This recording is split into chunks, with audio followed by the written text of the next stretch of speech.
good afternoon. Thank you for having me today. I'm a journalist, freelance journalist. I've been doing it I would say I've been doing freelance journalism for 12 years, on and off. So even when I was a student here, in Korea University, I did Korean studies. I was already writing here and there, sometimes with my bylines, sometimes without bylines, because I wasn't supposed to be, you know how student visas work, they say you shouldn't be political. So if you write about something political, people are saying, oh, you might get your visa revoked. So I've been doing this for about 12 years, but I would say more or less full-time for the past 6 or 7 years. Freelance, as the name suggests, means that I don't have a contract, I don't have an employer. It's a little bit unstable, the money's not great, so if ever you guys are thinking about it, I wouldn't recommend it. But I've been trying to focus on societal issues, human rights, maybe topics that people don't talk about. I guess it means that a lot of people don't like me in this country, but and I get a lot of online hate, but whatever, it is what it is. I try to cover these topics in a range of media, so sometimes in the Guardian. I did New York Times a few years ago. I did another New York Times last week. Sometimes opinion pieces, because I believe that it's important to express opinions, and these are usually uncomfortable topics, but I don't mind covering these. I try not to cover too much about North Korea, not that I don't care, and in fact my thesis, my master's thesis was all about North Korea and inter-Korean relations, but I became very disenchanted by the fact that I didn't do anything physically, and I can't really go to North Korea. I don't really know what people are thinking, and there's also a very saturated market for North Korean articles already in English, and I don't think I could compete. So hopefully, I try to offer maybe different slice of the cake. As for why I got into journalism, my background, actually my original degree in 2005 was computer science. But I hated it, I quit, and then I changed to Japanese and Korean studies in London. And then I did my master's in Korean studies over here. But during my studies, undergrad and a master's, of course I'm consuming a lot of news in Korea, and I felt that there wasn't, especially, 15 years ago, I thought that a lot of the news coverage of Korea in English was very superficial. I guess I don't blame anyone, it's just that I don't think there was enough demand for news about Korea back in the days, and you were limited to either, say, Korea Times or Korea Herald that were publishing articles about Samsung, about North Korea, about crazy Korea, all that kind of stuff. And while that was good, I felt that that wasn't the full picture of Korea. Especially if you don't speak Korean, it's easy to get one-sided, a certain view of Korea as it is portrayed to you in English. And I think it's easy to fall in a trap of just being focused on the sensational side of Korea, the crazy Asians. There's a lot of that coverage. Still exists today, but I think the coverage related to Korea has improved substantially. So I think that, I think every country has its own different landscape. I think every country has its unique problems, and perhaps some of the problems that I'm going to raise today are not so unique to Korea, and they might exist in other countries. But I just wanted to basically give an overview of the way I perceive it. And I don't think it's necessarily right or wrong. Actually, a few years ago, I wrote this article in Elle Korea. It was published in Korean, and this article was called 5 Reasons You Can't Trust Korean Media. So this article went viral. I didn't expect it. Actually, the reason I wrote it is because I was just really frustrated one day because I couldn't get a clear picture. It was during COVID, and I couldn't get a clear picture of what was going on. I couldn't get the facts. The media were all over the place. Media A was saying one thing, media B was saying another thing, and it was really frustrating. And at the same time, I had to write this article for Elle. So I just wrote this out of frustration, and it went absolutely viral. And interestingly enough, people still ask about it today. Essentially, I mean, it was a little bit tongue-in-cheek, so it was a little bit of humor in the article, but overall I tried to make some points about why I think there are certain issues in Korean media.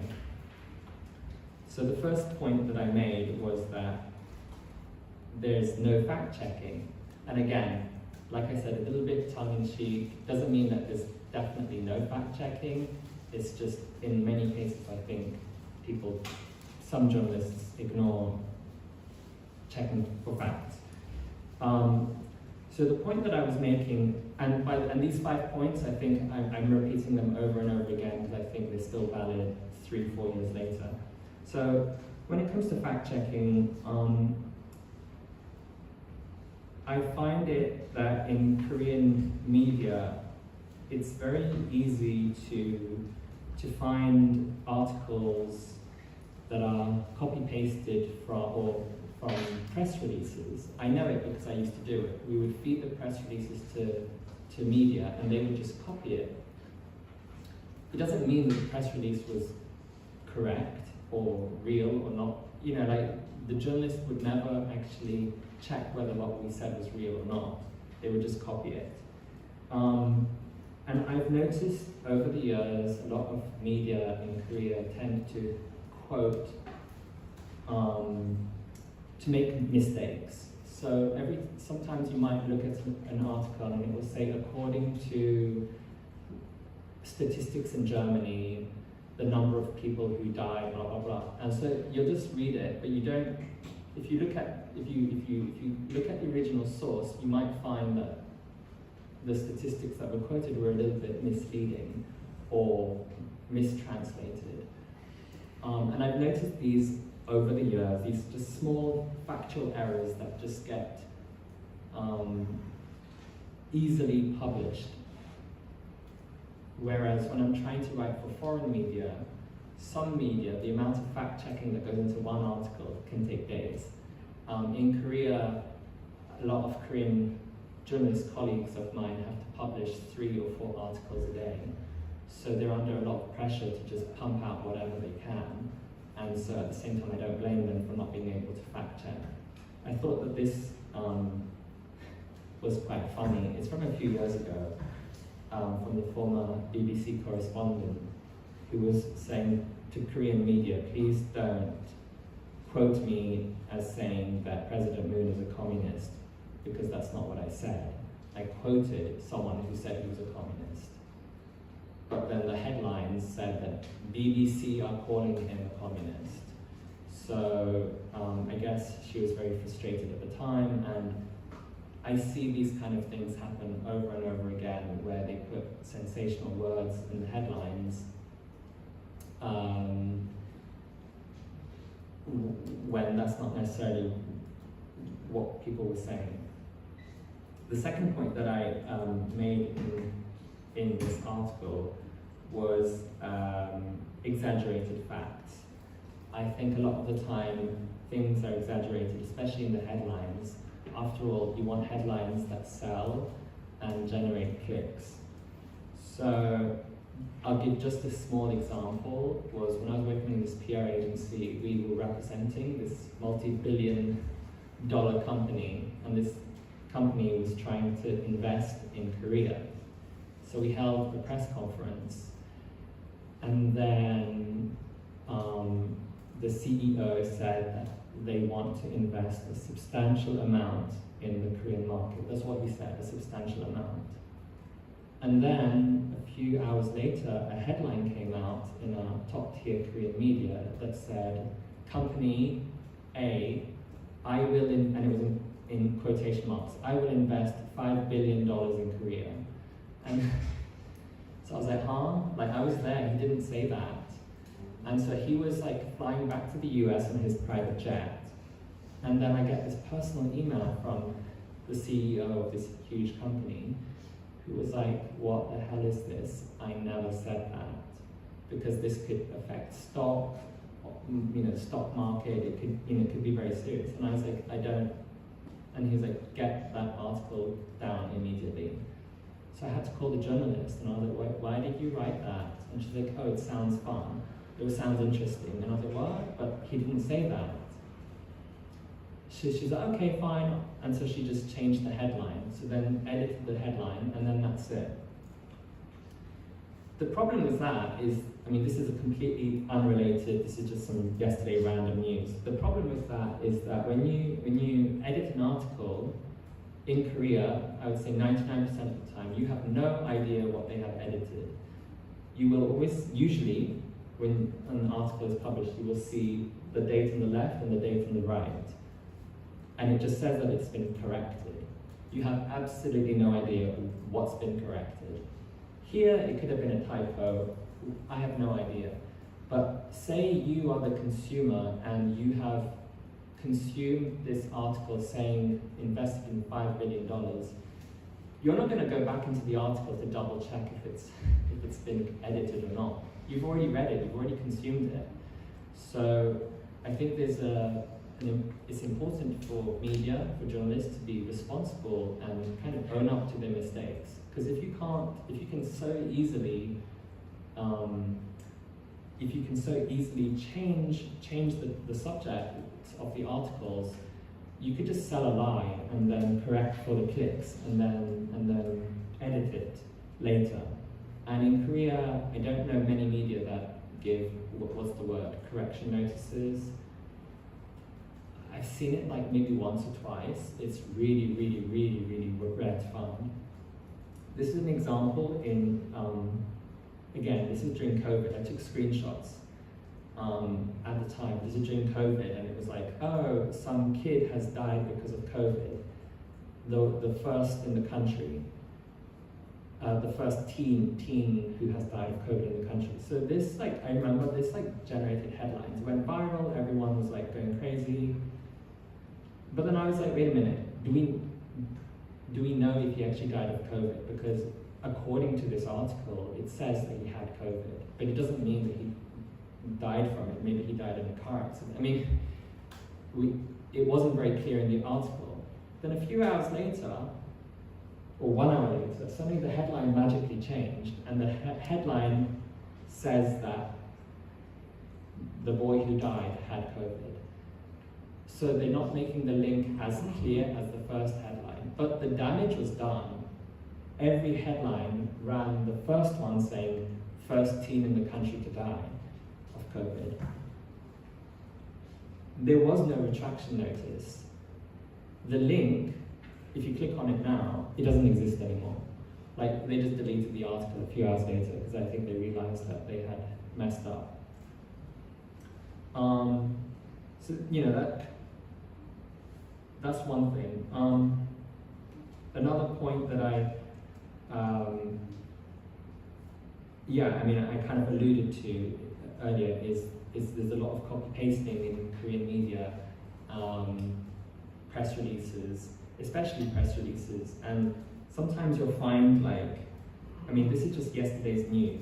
You can see when it's been copy-pasted, when the words are very similar, and you usually have these kind of world's first, world's best, world's largest, or promising, or these kind of keywords that they always put in press releases.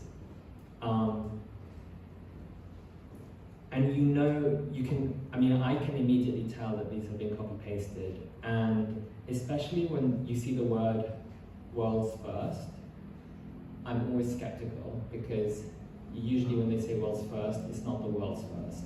But because the press release said so, then the journalist who received it just copy-pastes it, changes a few words, and then prints it as is, does not check whether it's true or not.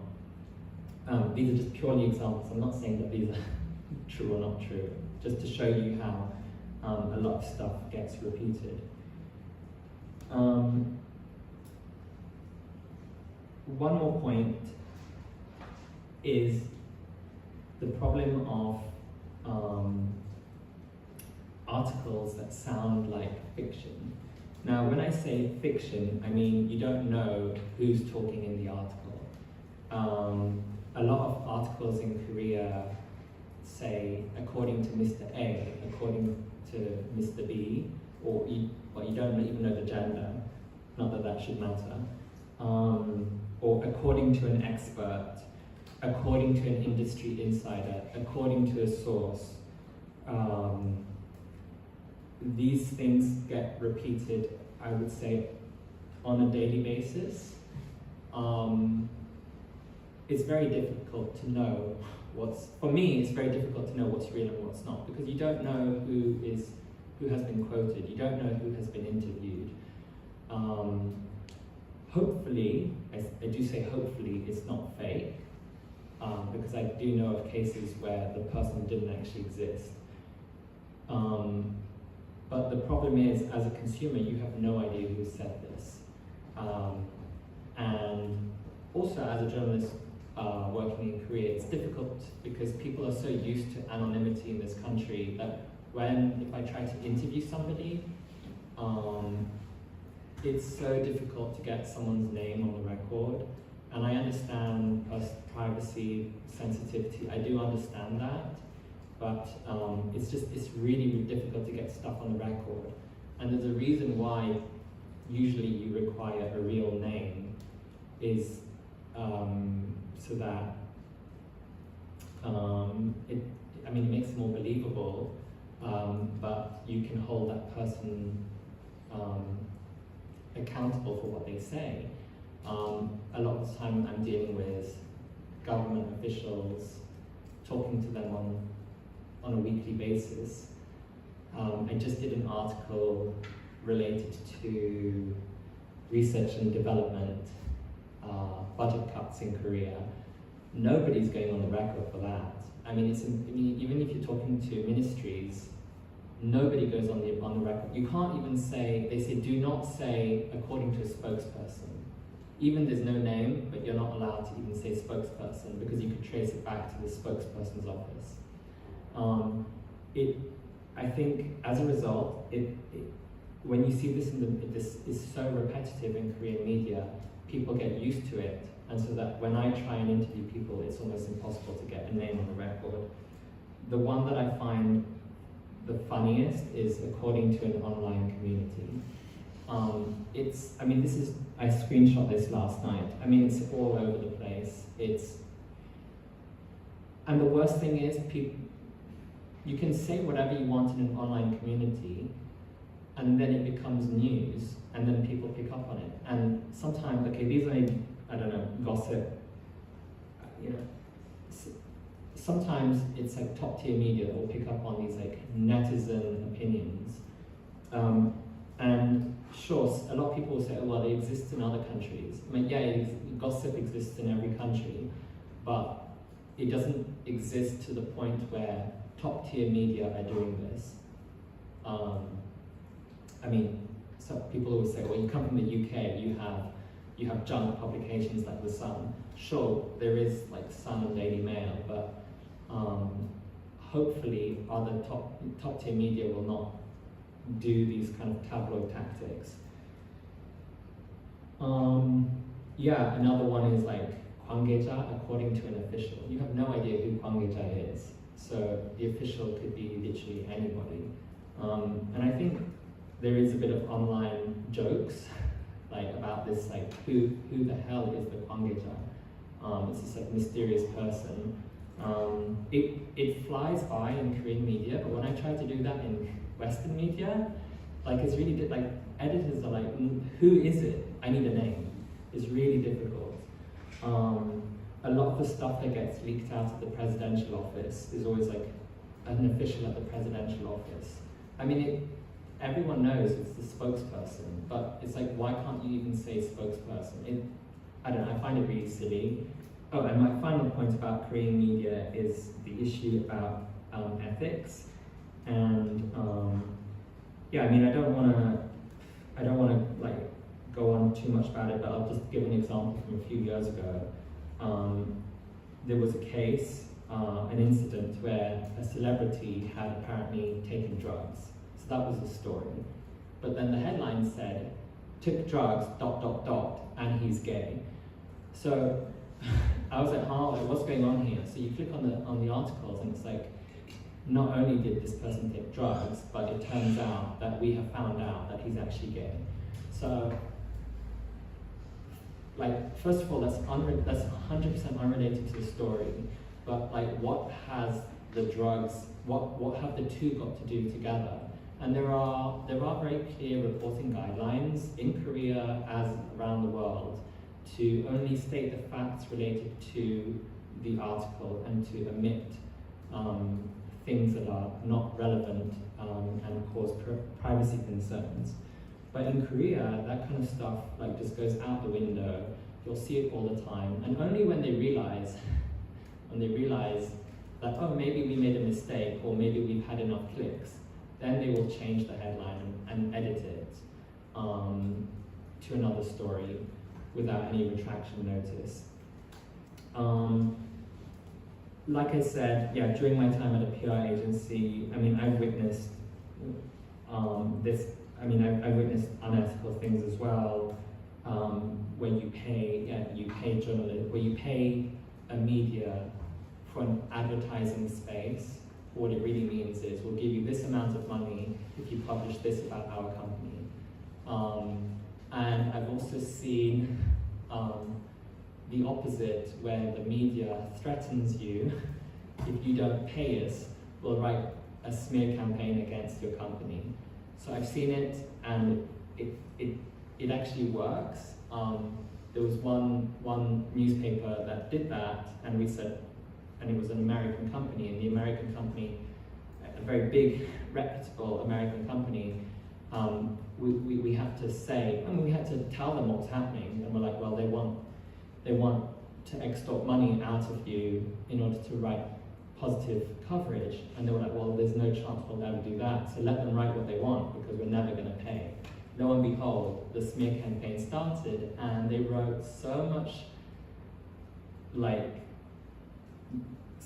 junk on the company, and then all the other media picked up on it, and then it caused a regional scandal in one part of the country, claiming that this evil American company was doing X, Y, and Z, and all of it was not true. And no one's going to check if it is true. So I've seen all of that before, and I'm sure it still happens today. Maybe a quick note, again, these are just like my personal thoughts. How did we reach this? How did it come to this?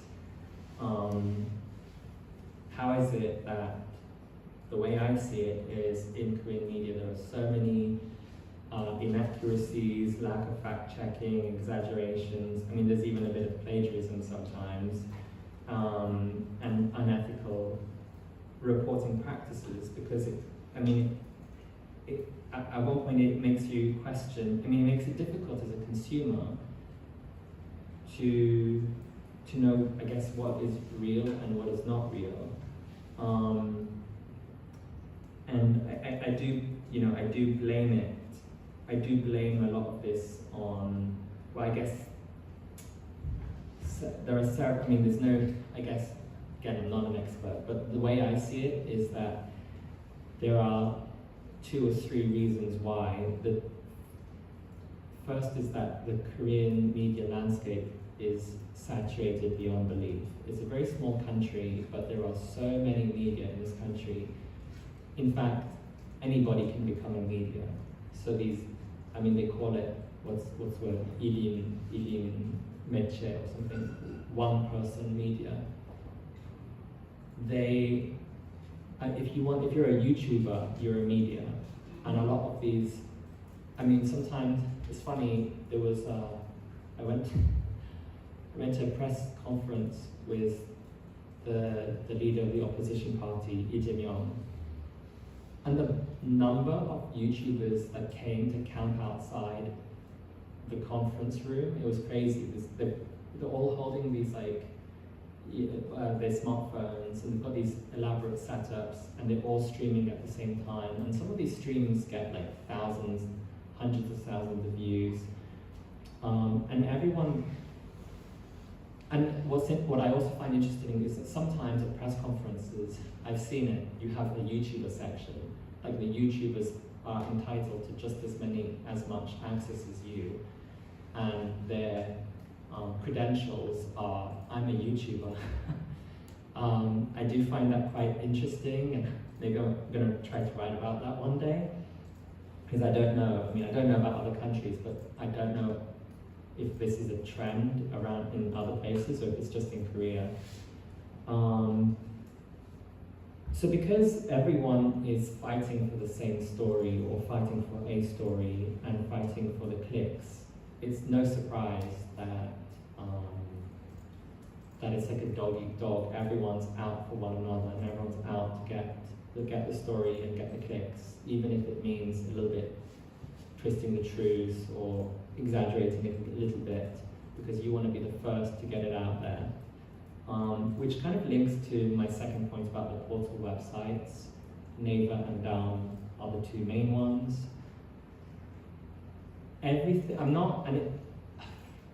Everything is locked within these two ecosystems, so you never need to leave one side or the other. It makes it very convenient for the consumer, and it makes it very convenient for me as well.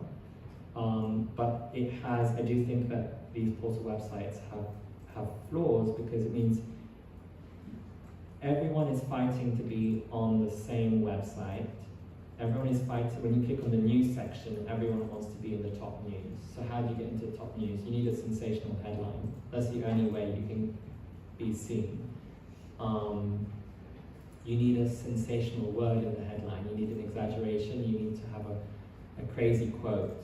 You need something, and of course, I mean, every media does that around the world, but I think it's more, I don't know, I feel like it's more pronounced here. Everyone is trying to get on these portal website rankings. And then also another issue is the comment section, because these, I mean, I think most of my friends, they see the headline, and they don't need to read the article, they just scroll down to see the comments. And then they see, oh, it's got 20,000 comments, so this must be really interesting. So they read the comments first, and then these comments are upvoted and downvoted. So they already have an opinion before even reading the article, and then they might read the article later. I think it can be dangerous. Again, the clicks are the most important. A lot of media don't make much money these days, and they try to be as relevant as possible by making sensational content. Yeah, so maybe a quick word about, like, what can we, as a consumer, what can we do about it? And you know, I don't know if I have a solution or not, but I think it's important as consumers of news these are the two things I always try to tell people, is you should be curious and keep an open mind. So when I say be curious, what I mean is you should be curious to seek answers, seek more answers, you should be curious to find the original source and to evaluate for yourself. unfortunately, we can't assume everything that we read and consume, even in top media. We can't assume that everything is real. Of course, the problem is as a consumer, if you're on the bus and you're just scrolling news, you don't have time to fact check yourself. So I'm not saying you have to fact check everything, but I would just say be curious, but also keep an open mind. I think it's important to understand where an article is coming from. Again, this could be true in other countries as well. As I'm sure you're all aware, Korea is an extremely divided society, very polarized society, and this polarization is very clear in the media landscape as well. You're either on one side or the other. It's very difficult to have middle ground in this country. A lot of people I know will only read one media, or will only read one side of the argument because their political values are more on one side towards the other, so you will only read that. But what I would say to that is keep an open mind and also read the other side. Because I think you can, because I don't think we should necessarily dismiss the other side, and I don't think that there's like evil journalists on one side or the other, like, oh, I don't like that media, so they're all evil. I think it's easy to fall into that trap, and I know a lot of people who do that, but I wouldn't dismiss all journalists as evil. But keep an open mind and read if you're reading for an issue about Korean society. See what the other media is saying as well, and try to understand why that media has that stance as well. And I think if we understand the other side's views, that's one way of, I guess, trying to find a solution to some of these these bigger issues in society. Another thing that I quickly wanted to just mention as well is, in the era of AI, you're seeing a lot more of these, especially in English, a lot more websites are providing AI-generated translations, especially the top media, mail, business, newspaper, is just invading Google with Papago translated articles. Every single article on the mail, business, newspaper website is translated automatically into English, and the algorithm is invading Google. So when you search for a topic these days, it's very clever because mail business have a good SEO on Google, but now I think they're exploiting this high-ranking SEO on Google and invading the market with these AI-generated articles that are not checked for accuracy. So it works if it's like a quick, easy article, but I wonder how long this will be sustainable, because it's literally just Papago Google translated. Some media are doing, I'm not blaming, because I think we have to embrace AI at the same time. Some media are like saying, we translated it, but we have also proofed it. An editor has gone through it to check that it's real.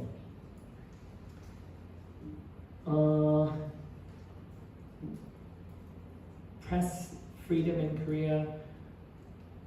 I'm not going to talk too much about it, simply because I'm not an expert on this topic, but I think it's important to highlight that I do think that there has been a pattern recently of increasing restrictions and censorship over the past few years.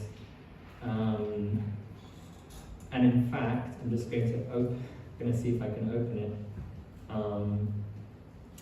South Korea has dropped from 47th to 62nd on the Press Freedom Index of Reporters Without Borders that was just released a few hours ago. So yeah, it doesn't surprise me at all that Korea has dropped so significantly in the ranking.